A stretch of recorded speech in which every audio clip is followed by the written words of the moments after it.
ডাকবাংলো থেকে পূর্ব দিকে কুদ্দুস মিয়ার বাজারের দোতলা মার্কেটগুলোর উপরে শত শত মানুষ না খেয়ে আছে 2 দিন ধরে। খাবার নাই পশুরাম এলাকার বাসাগুলোতে, কাউকে পাঠান। এমন হাজার হাজার মানুষের অনুরোধ আর হাহাকার জমা হচ্ছে বন্যা 2024 নামের ওয়েবসাইটে। কেউ জানাচ্ছে উদ্ধারের আকুতি, কেউ বা জানাচ্ছে খাবার বা পানির হাহাকার, কেউ বা অনুরোধ করছেন প্রিয়জনকে খুঁজে দেবার। দুর্গত মানুষ নিজেরাই এই ওয়েবসাইটে গিয়ে জানাচ্ছেন তাদের প্রয়োজন। সেখান থেকে কাউকে উদ্ধার করছে, আবার কারো কাছে সাহায্যকারীরা পৌঁছে দিচ্ছে প্রয়োজনীয় মালামাল। একটি ওয়েবসাইটে যেন দুর্গত আর উদ্ধারকারীদের মাঝে সংযোগ স্থাপন করেছে। আচ্ছা ভাই, আপনাদের ওই এরিয়াতে কি সাহায্যটা পৌঁছেছে?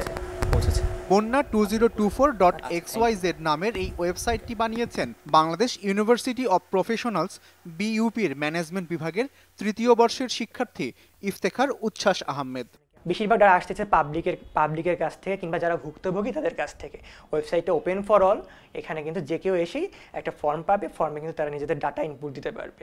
আমাদের কিছু ভেরিফিকেশন মেথডও আছে যাতে আমরা ফলস ডাটাগুলোকে আইডেন্টিফাই করতে পারি, যেমন একটা নাম্বার দিয়ে 2-3 বার দেওয়া যাবে না, কিংবা আপনার কিছু ক্রাইটেরিয়া আছে টেক্সটে যেটা দিয়ে আমরা আইডেন্টিফাই করছি যে এটা একটা স্প্যাম করতেছে নাকি অ্যাকচুয়ালি কোনো একটা হেল্প রিলেটেড ডাটা।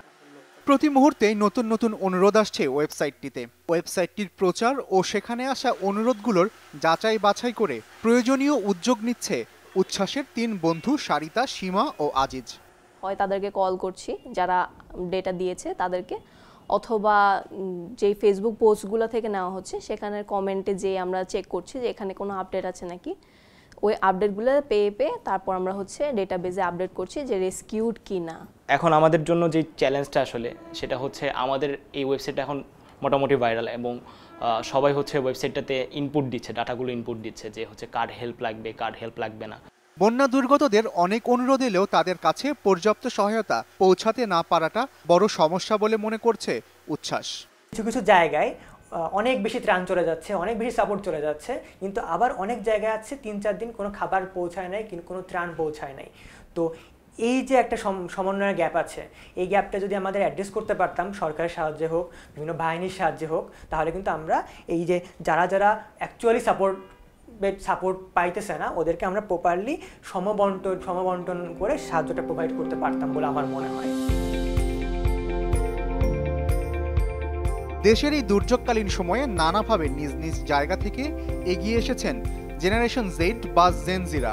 এই প্রজন্মের তরুণরা যখন কেউ ত্রাণ নিয়ে ছুটে বেড়াচ্ছেন দুর্গত অঞ্চলে, তখন উচ্ছ্বাসরা চেষ্টা চালিয়ে যাচ্ছেন কিভাবে এইসব কাজ আরো সহজ করা যায়। এখন উচ্ছ্বাসদের প্রয়োজন শুধু যথাযথ পৃষ্ঠপোষকতা।